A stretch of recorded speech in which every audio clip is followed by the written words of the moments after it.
అందరికీ నమస్కారం. ఈరోజు కుప్పం నియోజకవర్గం తెలుగుదేశం పార్టీ ఆఫీసులో ఈ మీడియా సమావేశం ఏర్పాటు చేయడానికి ముఖ్యంగా 2 కారణాలు. ఒకటి, గత 3 రోజులుగా మనందరి ఆరాధ్య దైవం కుప్పం ముద్దుపేట ఈ రాష్ట్ర ముఖ్యమంత్రి వర్యులు శ్రీ నారా చంద్రబాబు నాయుడు గారి పర్యటన గురించి, రెండవది చంద్రబాబు నాయుడు గారి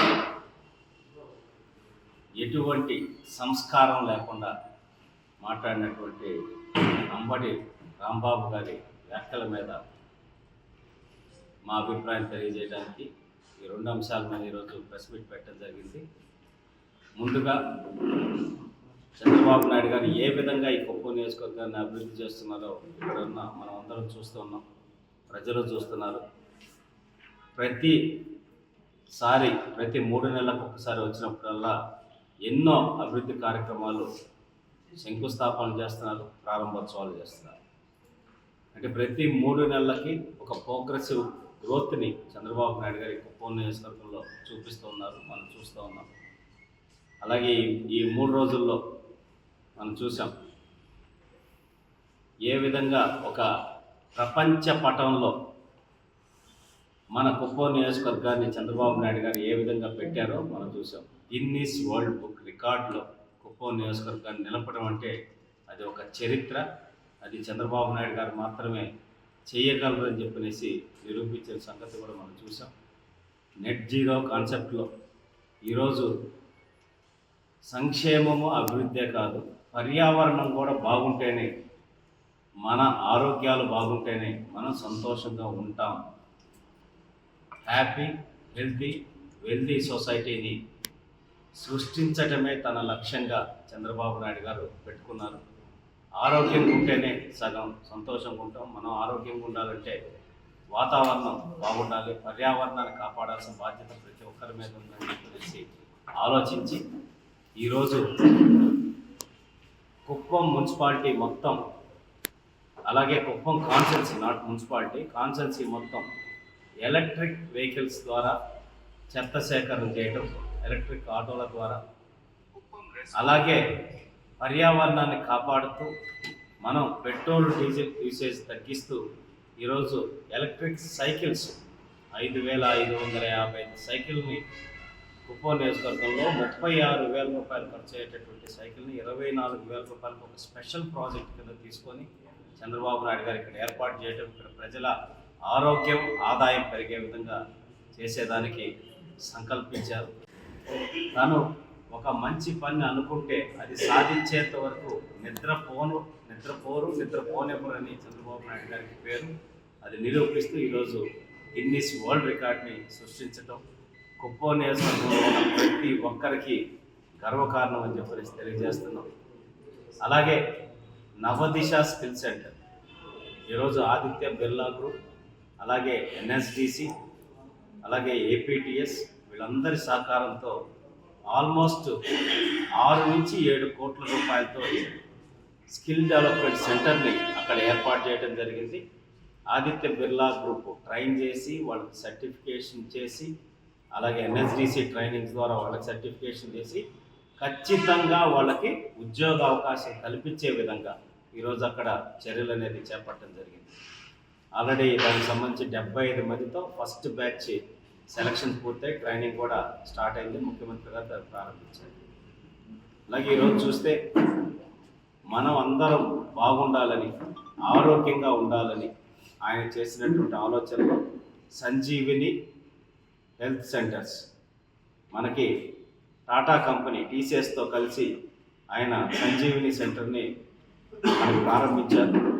గత 7 నెలలుగా దానికి సంబంధించి ఆరోగ్య సేవలన్నీ కూడా అన్ని PHCs, primary health centres connect చేసి ఆర్టిఫిషియల్ ఇంటెలిజెన్స్ ద్వారా డేటాని అనలైజ్ చేసుకుంటూ వాళ్ళకు కావాల్సినటువంటి అన్ని వైద్య సదుపాయాలు ఏర్పాటు చేయడం జరిగింది.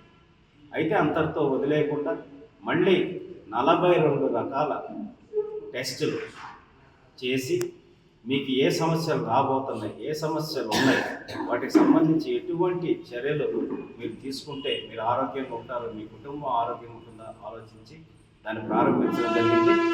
దాన్ని కూడా సమీక్షించారు. నిన్న డైరెక్ట్గా ఒక గ్రామానికి, తుమ్సి అనే గ్రామానికి వెళ్ళి అక్కడే కూర్చొని అక్కడ ఏఎన్ఎంస్ తోటి, అక్కడ ఉండేటువంటి ఆశా వర్కర్లతోటి, అక్కడ ప్రైమరీ హెల్త్ సెంటర్ ఉన్న డాక్టర్ తోటి, పబ్లిక్ తోటి, ప్రజలతోటి, మహిళలతోటి మీకు ఏ విధంగా సమస్యలు ఉన్నాయి, ఏ విధంగా ఇది ఉపయోగపడింది అనేది కూడా తెలుసుకొని డైరెక్ట్గా ఆయన అక్కడ ఉండేటటువంటి అధికారులు కూడా ఇంకా బెటర్మెంట్ ఏం చేయాలనేది సలహాలు సూచనలు ఇవ్వడం జరిగింది. అన్ని కూటమి ప్రభుత్వం ఆధ్వర్యంలో ఎంత కార్యక్రమాలు అటు అభివృద్ధి సంక్షేమం ఏ విధంగా జరుగుతున్నాయో మనందరికీ తెలుసు. ఇండియా టుడే వాళ్ళ మూడ్ ఆఫ్ ద నేషన్ కావచ్చు, సీ ఓటర్ ఇచ్చినటువంటి సర్వే రిపోర్ట్స్ మనం చూసాం. మనం దేశవ్యాప్తంగా ప్రతి రాష్ట్రంలో వాళ్ళు చేసేటటువంటి సర్వే రిపోర్టుల్లో కూటమి ప్రభుత్వానికి ఇంకా మొన్నొచ్చిన మ్యాండేట్ కన్నా 2% పెరిగింది. జగన్మోహన్ రెడ్డి గారికి 40% వచ్చిన ఓటు షేరు 39% పడిపోవటం కూడా వాళ్ళు ఇవ్వటం జరిగింది. అంటే ప్రజలు ఏ విధంగా ఈ ప్రభుత్వం పట్ల ఉన్నారనే దానికి ఒక 2 జాతీయ స్థాయి సంస్థలు చేసిన సర్వేల్లోనే ఈరోజు కూటమి ప్రభుత్వం వైపు, నారా చంద్రబాబు నాయుడు గారి నాయకత్వం వైపు ఉన్నారని స్పష్టంగా అర్థమవుతుంది. ఇది తట్టుకోలేక కడుపు మంటతో, అలాగే వాళ్ళ ఆలోచన విధానం 2019 నుంచి 24 మధ్య ఏ విధంగా ఉన్నారో మనందరికీ తెలుసు. అటువంటి రాక్షస ఆలోచన విధానాన్ని, అటువంటి భాషని చంద్రబాబు నాయుడు గారి మీద అంబటి రాంబాబు కనీసం కడుపుకి అన్నం తింటున్నాడా, గడ్డి తింటున్నాడా కూడా అర్థం కావట్లేదు. ఒక వయసులో ఉన్న వ్యక్తి, 40 సంవత్సరాలు సుదీర్ఘ రాజకీయ జీవితం కలిగిన వ్యక్తి, నీకన్నా వయసులో పెద్దవాడు, ఎంతోమందికి ఎన్నో రకాలుగా కోట్ల మంది జీవితాలు ప్రభావితం చేసినటువంటి ఒక సీనియర్ ముఖ్యమంత్రి, ఆయన్ని పట్టుకొని ఆయన తల్లిని అవమానించే విధంగా మాకు ఆ పదాలు వాడాలన్నా కూడా రావట్లేదు నోటికి. ఎందుకంటే మా నాయకుడు మాకు అటువంటి సంస్కారం నేర్పారు. నీ నాయకుడు నీకు ఎటువంటి సంస్కారం నేర్పారో అచ్చోసిన ఆంబోతులాగా ప్రజల మీదకి, సమాజం మీదకి వదిలి అటువంటి మాటలు మాట్లాడితే ఇంకా చంద్రబాబు నాయుడు గారు ఊరుకుంటారేమో, తెలుగుదేశం పార్టీ కార్యకర్తలు ఊరుకోరు. అది నిన్న 2 రోజుల్లోనే రాష్ట్రంలో ఏం జరిగిందో చూసాం. ఇప్పటికైనా గౌరవప్రదంగా ప్రజా సమస్యల మీద పోరాడండి, ప్రజా సమస్యల మీద మాట్లాడండి. మీరు పోరాటం చేసేటటువంటి హక్కు మీకుంది. అలా కాకుండా అసభ్య పదజాలంతో మా నాయకుడిని కనుక మాట్లాడితే కార్యకర్తలు, మా నాయకుడు ఊరుకున్నా కార్యకర్తలు ఊరుకోరు అనేది నిన్న 2 రోజుల్లోనే రాష్ట్ర వ్యాప్తంగా ఏం జరిగిందో చూశారు. కాబట్టి గౌరవప్రదమైన రాజకీయాలు చేద్దాం. వైఎస్ భారతి గారి గురించి మా తెలుగుదేశం పార్టీ కార్యకర్త అసభ్యంగా మాట్లాడితే ఆ ఇంట్లో ఆడవాళ్ళు, ఎవరింట్లో ఆడవాళ్ళైనా ఆడవాళ్లే, మనం వాళ్ళ గౌరవం కాపాడాలని చెప్పనేసి మా నాయకుడు, మా కార్యకర్త మీదే కేసు పెట్టి జైల్లో వేపించి అటువంటి సంస్కారహీనమైన పనులు చేస్తే ఒప్పుకోమని చంద్రబాబు నాయుడు గారు, నారా లోకేష్ గారు స్పష్టంగా సందేశం ఇవ్వడం జరిగింది. మీరు జగన్మోహన్ రెడ్డి గారి ఆలోచన విధానం ఏంటో మనం చూసాం. ఒక కార్యకర్త గంగమ్మ 2029 ఎన్నికల్లో గెలిచిన తర్వాత గంగమ్మ జాతరలో పొట్టేళ్లు కోసినట్టే రపా అని చెప్పిన ఒక పెద్ద ఫ్లెక్సీ పెడితే, ప్రెస్ మీట్లో ప్రశ్న అడిగితే, ఒక బాధ్యతాయుతమైన పదవిలో ఉండి, ఒక మాజీ ముఖ్యమంత్రిగా ఉండి, ఒక పార్టీ అధ్యక్షుడిగా ఉండి అటువంటి హింసాయుతమైన ఆలోచనలు మేము ఖండిస్తున్నామని చెప్పాల్సింది పోయి ఏమన్నారు, రప్ప ఏముంది, దానిదే ఉంది అని అంత సింపుల్గా మాట్లాడారు. అంటే ఆ మనిషి ఆలోచన విధానం ఎంత హింసాత్మకం అనేదానికి వాళ్ళ సొంత బాబాయిని గొడ్డలితోటి ఆ రకంగా నరికి చంపారంటే ఇంకా ప్రజలు కావచ్చు, మిగతా వాళ్ళు కావచ్చు ఏమవుతుంది. సో నువ్వు ఇంకా హెచ్చరించాల్సింది పోయి అటువంటి మాటలు మాట్లాడద్దని చెప్పనేసి ఇంకా పరామర్శిస్తే మిగతా కేడర్కి, వాళ్ళ కేడర్కి కావచ్చు, సమాజానికి ఎంత దారుణమైన సందేశం ఆయన వైఎస్ జగన్మోహన్ రెడ్డి గారు ఇస్తున్నారో ఆయన ప్రజలే చూస్తున్నారు. ఈసారి ఆ 11 సీట్లు కూడా రావు. ఒక సీటుకి ఆయన కూడా గెలుస్తాడు లేని పరిస్థితికి వెళ్ళేటటువంటి పరిస్థితి ఈరోజు చేస్తున్నటువంటి పరిణామాలు ఉంటుందని చెప్పి తెలియజేస్తున్నాం. ఓ రకంగా ఆయనే ఇంకా ప్రోత్సహించినట్టే ఉంది కదా సార్. ఒకరే కాదు, మిగిలిన కూడా మాట్లాడండి. జోగి రమేష్ మాట్లాడాడు. నువ్వు మొదటే కంట్రోల్ చేస్తుంటే జోగి రమేష్ మాట్లాడేవాడు కాదు. ఆయన చూసి ఇంకొకరు మా అధినాయకుడి దగ్గర మేమేదో మెప్పు పొందాం, లేకపోతే ఇచ్చేద్దాం అన్నటువంటి ఒక హింసా ధోరణితో, ఆలోచనతో మాట్లాడే పరిస్థితి తీసుకొచ్చారు. ఆఖరికి తిరుమల తిరుపతి దేవస్థానంలో పరకామణిలో చోరీ జరిగితే అదే ఎంత 9,000 ఎంత చిల్లు, ₹1 అన్న అతి పవిత్రమైన తిరుమల తిరుపతి దేవస్థానంలో భక్తులు కొన్ని కోట్ల మంది వాళ్ళ మొక్కులు చెల్లించుకొని స్వామివారికి ఇచ్చేటటువంటి డబ్బులు, అంటే ఇది ఒక పెద్ద ఎమోషన్. అటువంటి దాంట్లో జరిగిన దొంగతనాన్ని కూడా చాలా సింపుల్, అదేదో చిన్న దొంగతనం మాట్లాడితే ఆయన మానసిక పరిస్థితి ఎట్లా ఉంది అనేది కూడా మనం అందరం ప్రజలందరూ కూడా ఆలోచించాలా. ఇటువంటి వ్యక్తి అసలు ప్రతిపక్షం కాదు, రాజకీయాల్లో కూడా ఉండటానికి అనర్హుడు అని చెప్పి ఈ సందర్భంగా తెలియజేస్తున్నాం.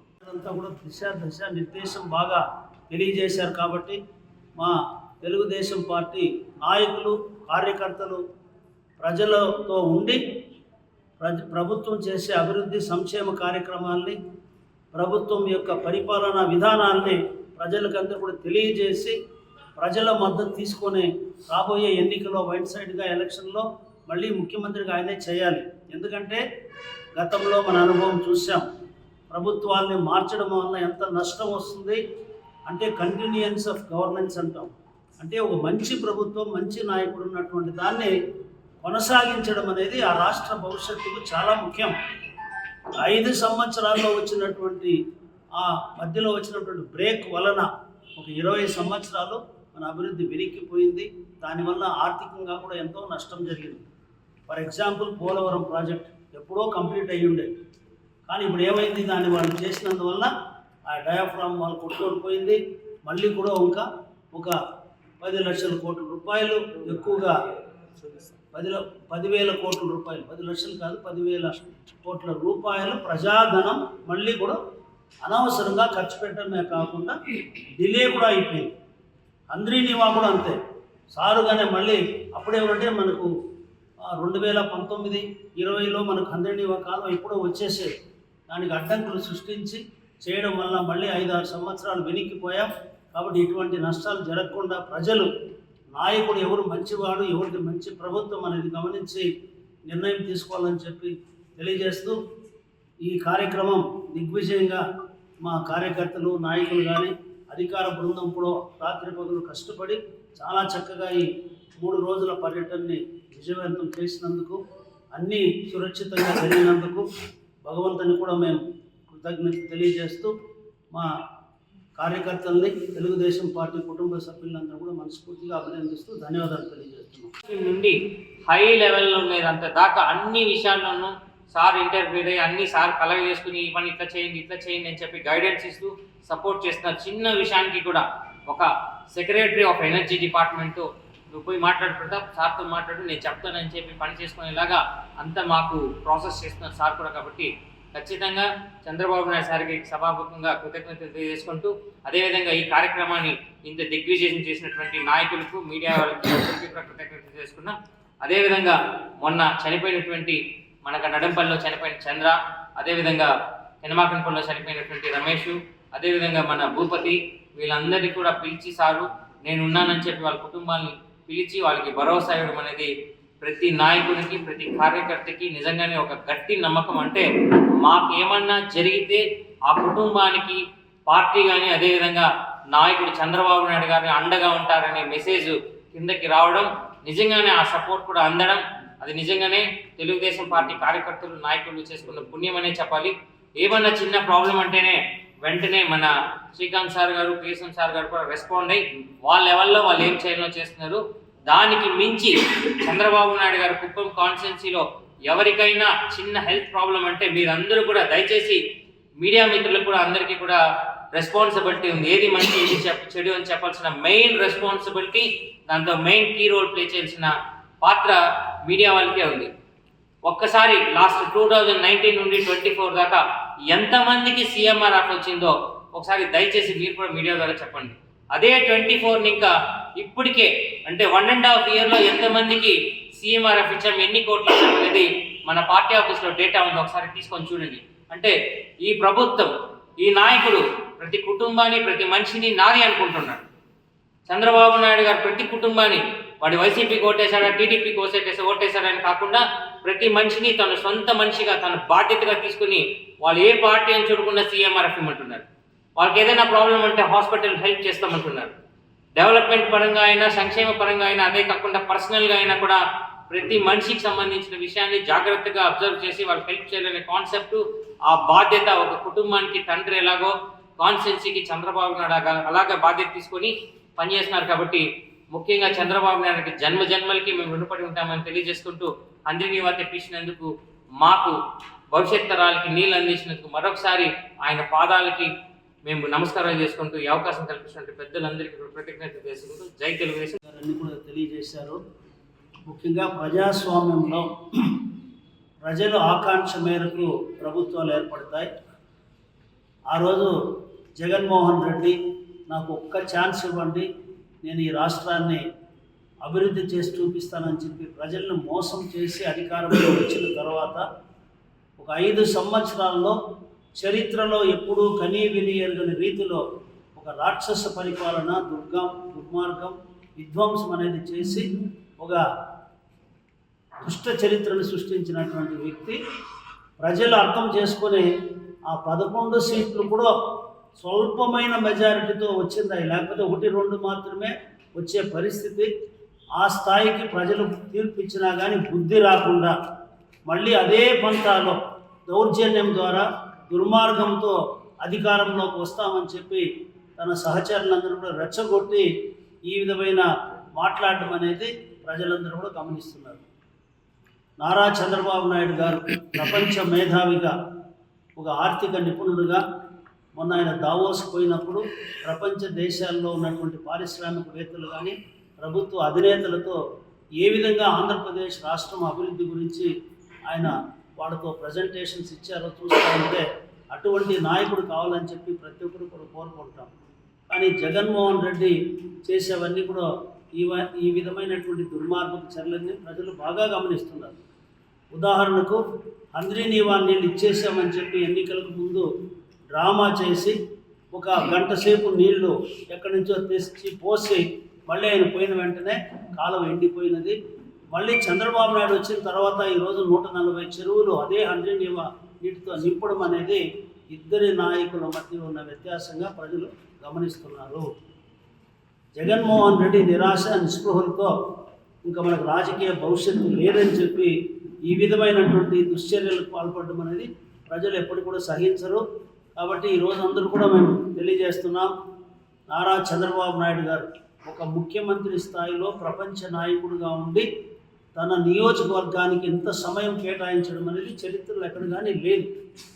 ప్రధానమంత్రులు కానీ ముఖ్యమంత్రులు కానీ చాలా విఐపీస్గా ఉన్నవాళ్ళు ఎప్పుడో ఒకసారి రావడం, కాన్స్టిట్యున్సీ జస్ట్ తిరిగిపోవడం చేస్తారు తప్ప ఆయన 3 రోజులు కూడా ఒక 7 రోజుల కార్యక్రమం చేశాడు. ఒక వారం చేయాల్సినటువంటి కార్యక్రమాల్ని 3 రోజుల్లో ఆయన 75 సంవత్సరాల వయసులో నిర్విరామంగా గంటల తరబడి నిలబడి ప్రతి ఒక్క ప్రోగ్రామ్ని చాలా లోతుకు వెళ్ళి, చాలా డీప్కి వెళ్ళి ఆయన చేస్తున్నారు. హిట్ టీవీ యాప్, ఇందులో short news, live news, entertainment shows, movies, digital magazines తో పాటు మీ జిల్లా వార్తలను కూడా ఫ్రీగా చూడొచ్చు. ఇంకెందుకు ఆలస్యం, వెంటనే హిట్ టీవీ యాప్ ని డౌన్లోడ్ చేసుకుని ఫ్రీగా ఎంటర్టైన్మెంట్ పొందండి. Hit TV app, hit TV app, please download hit TV app. Hit TV app ని ఫ్రీగా డౌన్లోడ్ చేసుకుని ఎంజాయ్ చేయండి. మీకు నచ్చిన ఎంటర్టైన్మెంట్ కోసం హిట్ టీవీ యాప్ ని ఫ్రీగా డౌన్లోడ్ చేసుకుని ఎంజాయ్ చేయండి. హిట్ టీవీ యాప్ ని డౌన్లోడ్ చేసుకుని ఆస్వాదించండి, ఆశీర్వదించండి. ఇంతమంది సెలబ్రిటీలు హిట్ టీవీ యాప్ ని డౌన్లోడ్ చేసుకోండి అని చెప్తున్నారంటే ఎంత మంచి యాప్ ఆలోచించండి.